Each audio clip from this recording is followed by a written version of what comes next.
Saya kira kok di forum ini perlulah untuk saya klarifikasi omongan penasihat ahli Kapolri itu ya. Kalau boleh saya nyatakan ya saya ini profesor beneran gitu loh ya. Bukan profesor abal-abal ya. Jadi saya punya tempat kerja, mengajar dan juga diangkat dalam jabatan guru besar secara resmi. Ya, jadi kalau ada orang yang meragukan saya kuliah di mana, sekolah di mana, profesor beneran atau tidak, seharusnya malu ya. Apalagi konon dia sendiri juga seorang profesor gitu ya.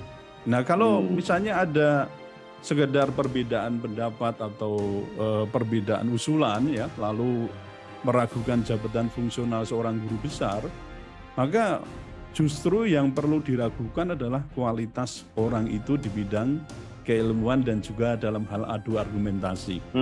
Kalau saya kan menurut saya ya kalau narasi lawan dengan argumentasi ya lawan argumentasi ya, bukan dengan cara-cara yang menurut saya itu cukup melecehkan ya orang lain.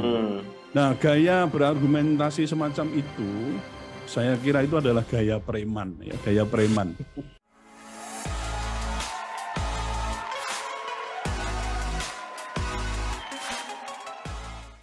Assalamualaikum warahmatullahi wabarakatuh, puan dan puan, kembali lagi di segmen Tanya Profesor di satu-satunya channel yang radikal, ramah, terdidik, dan berakal, channelnya Prof. Suteki. Dan biasa, di samping saya sudah ada Profesor Suteki yang sedang hangat diperbincangkan. Wah. Gimana Prof. Suteki, sehat? Alhamdulillah, tetap sehat Mas. Wah, ini jenengan menggoyang Bukan menggoyang istana Republik ya. ini ya.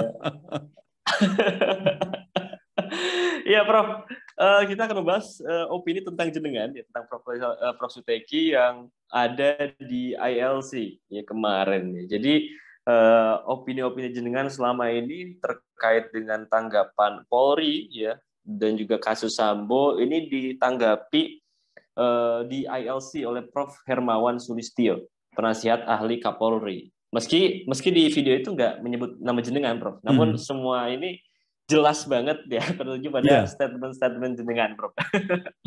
Nah ini kurang lebih videonya, cuplikan video di ILC-nya kurang lebih seperti ini. Semuanya sudah sangat jelas persis seperti Pak Arianto dari cerita. Yang penting bagi saya adalah ke depan kita mau apa. Banyak kritik, bubarin aja polisi. Dia bilang, ya kita coba aja, sebulan polisinya mogok, jangan ada polisi kerja gitu ya. Apa yang akan terjadi gitu. Itu satu. Yang kedua, ini momen untuk pansos banyak orang tiba-tiba masuk TV. Kalau saya udah bosan Bang Karni, muka saya kan dijadikan iklan sama Bang Karni 20 tahun yang lalu. Lupa dia, muka saya pernah lama dijadikan iklan di sebuah stasiun TV itu. Nah, sudah bosan. Saya pakai baju seenaknya itu maksud saya supaya jangan diundang lagi gitu loh. Diundang terus. Nah, pansos. Apa yang terjadi? Orang ngomong jeplak suka-suka, tidak punya kapasitas sama sekali. Saya 2 hari ini nonton video profesor, nggak tahu profesor beneran apa tidak, dari universitas yang sangat terhormat gitu ya. Bicara, ini mabes itu artinya mafia besar. Jadi kalau reformasi polisi, bubarin itu mabes. Pertama kali itu. Hanya ada polda-polda saja. Orang ini sekolahnya di mana gitu. Kalau tidak ada mabes, hanya ada polda, lalu ada kasus yang kejahatannya lebih dari 1 polda, yang nangani siapa? 1. Lalu anggarannya siapa? Anggaran pusat. Anggaran pusat nggak ada mabesnya. Logikanya kan begitu.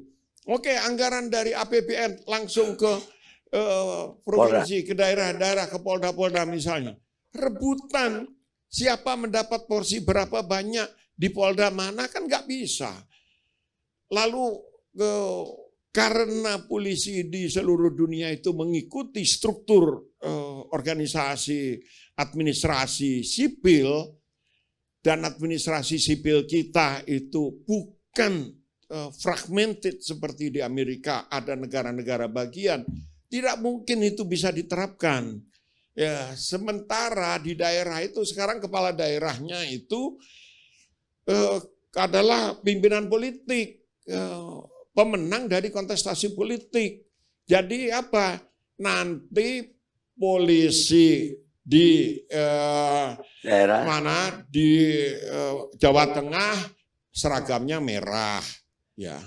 Lalu polisi di tempat lain seragamnya biru. Yang seragamnya putih partainya Pak Nasir belum ada karena belum menang kan gitu. Nah, jadi hancur bangsa ini gitu. Nah, satpam. Nah, dan banyak lagi yang mewakili Indonesia dalam forum dunia kalau ada kejahatan internasional lebih dari satu negara. Lalu siapa gitu? Nah, kalau ada tikus di satu pasar, solusinya adalah pasarnya dibubarin. Saya boleh dong usul, karena ada satu profesor tolol, maka gelar profesor nggak boleh ada. Dicabut aja semua, setuju saya nggak pernah pakai kok. Gitu. Ini profesor loh, katanya dari Undip gitu. Nah, saya sebut aja biar dicari kan gitu. Nyebar kemana-mana. Ya, ya. Prof. Suteki, apa yang pertama kali ingin jenengan klarifikasi, Prof, soal tuduhan? Ada banyak tuduhan yang sampai meragukan ke profesoran jenengan atau gimana, Prof? Monggo, Prof. Iya, sebenarnya saya tidak tahu ya kalau ada potongan video di acaranya Bang Karni ya untuk ILC itu. Saya tahunya diberitahu oleh teman saya dari Jawa Timur bahwa Prof coba lihat di jam 1:13 sampai 15. Wow, saya juga pengen tahu nih apa ini, ada apa? Ternyata ngomong tentang saya secara tidak langsung ya. Memang betul tidak menyebut nama langsung itu. Tapi terkait dengan klarifikasi itu mungkin sebenarnya tepat ya kalau kita kutip quote dari Ali bin Abi Thalib itu bahwa sebenarnya ini ya tidak perlu menjelaskan tentang dirimu kepada siapapun karena yang menyukaimu tidak butuh itu. Dan yang membencimu itu tidak akan percaya itu. Sebenarnya begitu itu harusnya ya. Tapi saya kira kok di forum ini perlulah untuk saya klarifikasi omongan penasihat ahli Kapolri itu ya. Kalau boleh saya nyatakan ya saya ini profesor beneran gitu loh ya. Bukan profesor abal-abal ya. Jadi saya punya tempat kerja, mengajar dan juga diangkat dalam jabatan guru besar secara resmi ya. Jadi kalau ada orang yang meragukan saya kuliah di mana, sekolah di mana, profesor beneran atau tidak, seharusnya malu ya. Apalagi konon dia sendiri juga seorang profesor begitu ya. Nah, kalau misalnya ada sekedar perbedaan pendapat atau perbedaan usulan ya, lalu meragukan jabatan fungsional seorang guru besar, maka justru yang perlu diragukan adalah kualitas orang itu di bidang keilmuan dan juga dalam hal adu argumentasi. Kalau saya kan menurut saya ya kalau narasi lawan dengan argumentasi, lawan argumentasi ya, bukan dengan cara-cara yang menurut saya itu cukup melecehkan ya orang lain. Nah, gaya berargumentasi semacam itu saya kira itu adalah gaya preman ya, gaya preman. Nah, jangan-jangan justru dialah itu yang perlu diragukan profesornya karena bernalar seperti preman ya. Atau dia bisa dikatakan profesor preman. Saya nggak tahu lah ini karena di YouTube itu juga ya banyak komentar-komentar lah ini terkait dengan macam-macam lah hal ya yang mengatakan loh ini profesor beneran atau profesor preman itu atau preman gitu ya. Nah, tapi mestinya saya itu tadi boleh bertanya lah. Kalau misalnya dengan saya lihat juga penampilan ya. Kalau kita ini kan ngomong-ngomong di tempat ini saja, saya itu mikir 3-2 kali loh Mas, mau pakai baju macam mana, mau pakai gaya seperti apa. Nah, tapi kalau kita lihat di kemarin kan ILC itu ajang orang berdebat ya, berargumentasi secara nalar dan di situ kemarin saya lihat tuh sarjana-sarjana semua begitu ya. Nah saya sebenarnya dari sisi fisik saya bertanya loh, apakah pantas ya menjadi narasumber di forum ilmiah itu berpakaian yang oleh netizen itu dikatakan seperti preman gitu ya. Jadi kaos, kemudian pakai pakaian kaos, topi terbalik, ya, juga pakai kalung yang saya lihat liontinnya itu seperti loh itu, seperti siung ya, siung apa namanya? Siung buas. Nah itu gajah ya, bukan? Iya enggak kalau gajah Oh iya. besar. Apa siung apa saya nggak tahu ya, tapi bentuknya semacam siung ya liontinnya itu. Tapi itu saya kadang-kadang juga bertanya, apakah semacam itu ya gaya terbaik yang konon katanya itu sebagai penasihat ahli Kapolri. Mas harus ingat ya, busana itu kan secara tidak langsung sudah menjadi bagian dari cara kita untuk berkomunikasi secara visual ya. Jadi melalui busana itu seseorang menunjukkan siapa dirinya, baik dari sisi identitas maupun sisi karakternya. Nah, saya kira apa pantas ya seorang penasihat Kapolri itu berpakaian ala demikian. Ya mungkin dia ingin menunjukkan apa saya nggak tahu, tapi kadang-kadang dengan pakaian semacam itu tuh menunjukkan atau memunculkan stereotip tertentu. Nah kalau gaya preman ya, maaf ya, sebagai seorang penasihat ahli ini dilanjutkan, saya khawatir di tubuh Polri itu akan muncul sosok-sosok preman yang baru ya. Kemarin saja kan kita sudah lihat ada mafia ya dalam tanda kutip di Mabes ya. Kemarin juga dikritik Mabes itu mafia di tubuh Polri itu, karena memang ini kita sudah lihat di kasus pembunuhan Brigadir Joshua ini sudah ada 83 polisi yang ya diperiksa begitu. Apakah nanti ada aspek soal pelaku turut melakukan, kemudian atau mungkin sekedar apa namanya itu obstruction of law, maksudnya obstruction of justice maksud saya itu apa sih itu saya tidak tahu. Tapi saya ingin menegaskan di sini kalau ditanya soal saya ini profesor beneran tidak, yang jelas ada surat keputusan juga Mas. Oke, ya ada SK Presiden itu ya melalui Menteri Pendidikan dan Kebudayaan. Saya waktu itu dikukuhkan pada bulan Agustus tahun 2010 ya, pada usia 40. Ini nggak main-main. Jadi kalau kita bicara soal itu, saya kira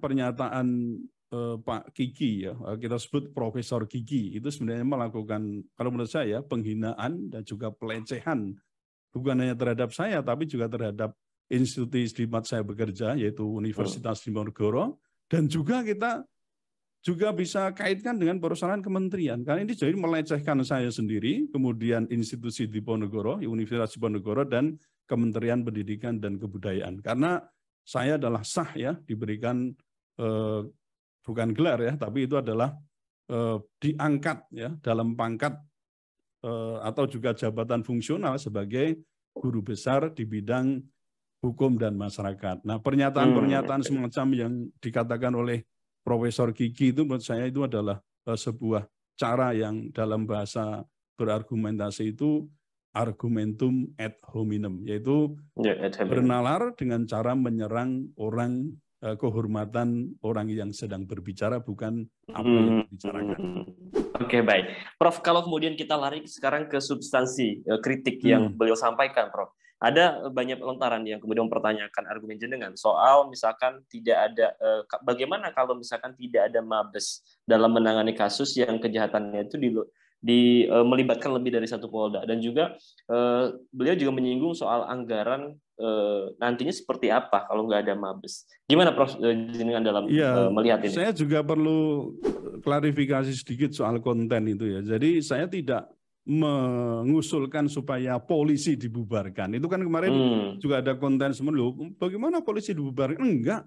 Yang saya usulkannya adalah Mabes ya. Jadi markas besar polisi itu yang dibubarkan.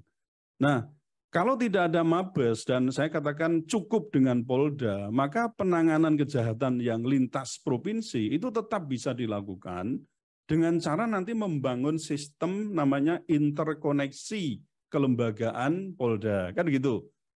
Jadi ada kemungkinan, wah yang antara ini gimana? Ya kita melakukan namanya membuat jaringan gitu ya, artinya interkoneksi antar Polda, atau bahkan ada juga kan yang mengusulkan Mas Asari Usman ya, wartawan senior itu bukan Polda tapi cukup dengan Polres dan Bupati. Jadi itu nanti polisi di bawah, maksudnya dalam satu rezim ya di masing-masing kabupaten atau di wali kota, di wali kota cukup di situ aja begitu. Nah, jadi kalau usulan saya itu demikian, maka sebenarnya kan ya risikonya Undang-Undang Nomor 2 Tahun 2002 itu tentang Kepolisian Negara Republik Indonesia itu harus diubah ya, dan memosisikan Polri itu di bawah, misalnya apakah itu kementerian, kan juga ada yang mengusulkan di bawah kementerian, betul. Misalnya di bawah Menteri Dalam Negeri kan bisa toh, kemudian atau di bawah kejaksaan itu bisa. Nah, atau mungkin ada juga yang mengusulkan di bawah Kementerian Hukum dan HAM. Nah, misalnya kita lihat kayak ini Mas, untuk lapas ya, lembaga pemasyarakatan itu sebenarnya termasuk dalam hal satu SPP ya, sistem peradilan pidana, dia termasuk di ujung akhir, tapi kan tidak berdiri sendiri sebagai apa kayak kepolisian tuh ya. Nah, tapi dia berada di bawah Kementerian Hukum dan HAM. Itu bisa gitu ya. Jadi soal anggaran kemudian misalnya bisa saja dialokasikan melalui APBN dan nanti disalurkan ke daerah. Nah, jika berada di bawah kementerian atau lembaga, ya anggarannya bisa dialokasikan melalui lembaga atau kementerian tersebut. Jadi menurut saya semua itu bisa diatur ya. Yang penting tadi ya, jadi kalau ada usulan semacam ini ya, usulan saya itu jangan kemudian kebakaran jenggot, tidak perlu. Tapi kalau perlu ngundang saya, kok nalarnya bagaimana? Karena selama ini yang saya tangkap, ya itu kan Polri, Kapolri, ya jabatan ini selalu ditarik-tarik ke aspek politik. Nah saya yang takutkan itu kan kalau terlalu asik bermain politik, itu justru nanti tugas utamanya Polri ya, sebagai polisi itu tidak bisa dilaksanakan. Itu yang jadi bahaya kan di situ gitu.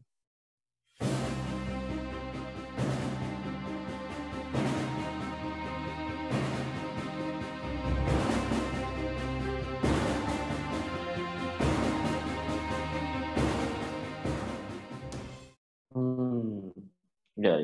Oke, menarik ya. Sebetulnya dari jawaban-jawaban jenengan itu cukup kuat dan argumentatif, Prof ya. Saya melihatnya, iya. Tapi kemudian ada satu pertanyaan lagi yang beliau ajukan ya di ILC itu. Bagaimana soal struktur polisi yang mengikuti administrasi sipil? Dan kemarin di video itu juga dinyatakan kalau gitu siapa yang nantinya akan mewakili di forum dunia jika tidak ada Mabes, Prof? Ya, polisi itu sejak tahun 2000 itu kan sudah dipisahkan dari TNI, Mas. Yang dulu karakternya itu militer, ya itu dulu kan karakternya militer. Betul. Itu kan, karena apa? Dia masuk ke Angkatan Bersenjata Republik Indonesia bersama tentara. Betul. Kan itu. Nah mestinya sejak tahun 2000 itu karakternya itu harus diubah, ya dijauhkan dari karakter militer menuju sipil. Ya istilahnya seperti PNS ya, atau sekarang ada ASN ya. ASN itu ada PNS, ada jenis pekerjaan yang lain yang masuk dalam ASN itu. Nah, dalam PNS itu tidak ada pangkat yang sifatnya komando ya, dari misalnya ini dari mulai brigadir sampai jenderal, nggak ada. Karena yang ada adalah golongan dan ruang serta pangkat asisten hingga pembina utama. Itu aja. Nah, seharusnya polisi itu juga mengikuti sistem kepangkatan ini sehingga tidak ada jalur komando seperti militer. Nah, kemudian soal siapa yang mewakili Indonesia di tingkat internasional dalam hal membahas soal misalnya Harkamtibmas atau penegakan hukum atau Interpol dan seterusnya lah. Kalau misalnya tidak ada Mabes bagaimana? Nah, tentu harus dibuat struktur baru ya dalam Undang-Undang Kepolisian Negara Republik Indonesia yang baru yang tadi saya usulkan untuk diubah itu. Nah, artinya kita harus menentukan dulu struktur polisi. Polisi itu berada di bawah apa? Tadi saya sampaikan apakah ini di bawah kementerian atau di bawah kelembagaan. Kejaksaan. Nah, tentu yang nanti akan mewakili itu siapa? Ya, apa kalau misalnya ada di Kementerian Dalam Negeri, bisa aja Menteri Dalam Negeri. Atau misalnya ada di dalam Kementerian Dalam Negeri itu dibentuk dalam sebuah dirjen, itu bisa juga. Nah, dirjen ini nanti yang akan mewakili misalnya negara ke luar negeri, kan bisa juga. Jadi misalnya di bawah Kementerian Dalam Negeri itu ditambah dirjen baru, yaitu Dirjen Kepolisian, atau namanya mungkin lebih diperluas, yaitu Dirjen Harkamtipmas dan Gakum. Itu juga bisa dilakukan. Jadi sebenarnya semua itu tergantung ya kita. Artinya banyak opsi ya, Prof ya. Iya, jadi kita tergantung bagaimana kita mengatur itu. Tentu kalau kita lihat daya penolakannya juga tentu tinggi, Mas. Ini saya kira hal yang biasa lah. Jadi ada juga netizen yang mengatakan, wah, Prof Teki lempar gagasan sekali, kemudian banyak yang kebakaran jenggot. Oke, baik ya. Prof, terakhir saya itu ingin klarifikasi, Prof. Sebetulnya apa sih inti gagasan yang sebetulnya jenengan tawarkan, Prof? Ya, intinya kita kan menghadapi fakta ya. Jadi mudahnya polisi itu ditarik-tarik ke wilayah pusaran kekuasaan. Maka sebenarnya di sini kan sangat rentan polisi itu dimanfaatkan oleh rezim yang kurang baik gitu ya. Orang yang mengatakan ada rezim jahat itu untuk menjalankan misi kejahatannya. Dengan cara apa? Ya bisa jadi ini membuat, yang kemarin saya singgung itu, polisi menjadi giant ya, seolah-olah menjadi mesin raksasa ya, mesin pembunuh. Nah, yang kemarin saya sebut ini sebagai negara polisi gitu ya. Jadi istilahnya itu police state gitu. Nah, kasus pembunuhan Brigadir Joshua itu kan sebenarnya dapat menunjukkan fakta adanya, ini sebenarnya bukan perkataan saya sendiri ya. Kemarin ada CIU ya, jadi criminals in uniform gitu ya, atau bahasa kasarnya adalah bandit-bandit berseragam. Di tubuh Polri itu kan jelas kita bisa melihat di situ. Yang tadi saya sebut sampai hari ini sudah ada 83 ya polisi yang diperiksa itu. Nah, tentu dalam hal ini polisi harus, maksud saya kalau adanya fakta semacam itu bisa menjadikan polisi itu kekuasaan melebihi dari yang seharusnya. Dia hanya menjadi tadi Harkamtipmas dan persoalan bagaimana ikut andil di dalam penegakan hukum. Itu bisa melebihi dari itu. Maka bisa, karena apa ya, di kepolisian itu kita tahu punya sumber daya segala macam. Mulai dari keuangan, ya personil, senjata, semuanya ada, Mas. Ya tinggal bagaimana itu menggunakan personil, senjata, dan duit yang ada dalamnya itu untuk, kadang-kadang kalau rezimnya kurang baik itu akan dimanfaatkan. Nah, maka untuk itu saya akan mengusulkan Polri harus direformasi secara radikal, bukan secara inkremental atau istilahnya itu hanya secara tambal sulam, atau istilahnya itu juga cut and glue. Nah, saya akan mengusulkan ada 4 usulan itu. Nah, salah satunya dengan cara apa? Membubarkan Mabes Polri yang di situ dihuni ya, dalam arti yang bekerja di situ kalau sekarang itu sekitar 22.000 personel polisi. Nah, kalau kita lihat buat apa nih semacam ini, sebanyak ini bekerja di Mabes itu. Selain menurut saya itu adalah sebuah pemborosan anggaran, itu juga akan berpotensi menjadi kerajaan ya, dalam tanda kutip gitu ya, di NKRI yang kita cintai, karena tadi polisi itu punya istilahnya itu powerful, segala sumber daya itu dimiliki. Jadi usulan saya kira tetap ya, jadi lebih baik ya reformasi itu dimulai dari yang mendasar, bubarkan Mabes Polri, kemudian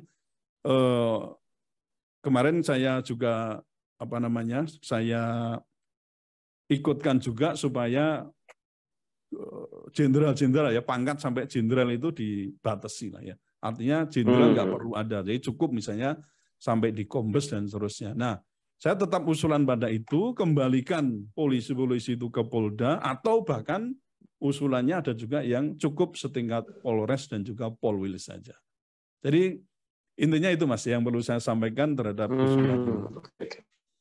Oke, baik, cukup menarik ya, dan cukup argumentatif untuk usulan Prof. Suteki ini.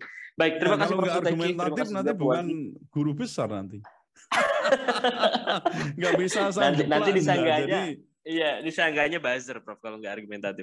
makanya nanti dikira guru besar buzzer ya. Jadi kembali ke soal tadi Mas, soal kritik yang atau apalah ya, cercaan yang diberi yang dialamatkan saya itu ya silakan aja ya, orang mau mencerca seperti apapun, tapi yang penting bagaimana saya ingin menyampaikan kepada masyarakat bahwa ini adalah sebuah gagasan dan ataupun usulan, dan tidak semua gagasan dan usulan itu harus dilaksanakan, tapi dibicarakan kemudian dicari kira-kira titik temunya di mana. Nah itu yang kita pakai untuk perbaikan. Katanya saya dikatakan orang cuma bisanya ngomong, cari don kasih solusi. Nah saya nggak punya kekuasaan suruh nyari solusi. Solusinya apa? Ya memberikan usulan-usulan, kan gitu kan. Nah soal itu benar tidak silakan dicerna sendiri, tapi tidak perlu dengan cara melakukan atau menyampaikan argumen itu secara argumentum ad hominem. Ad hominem, ya baik, luar biasa ya.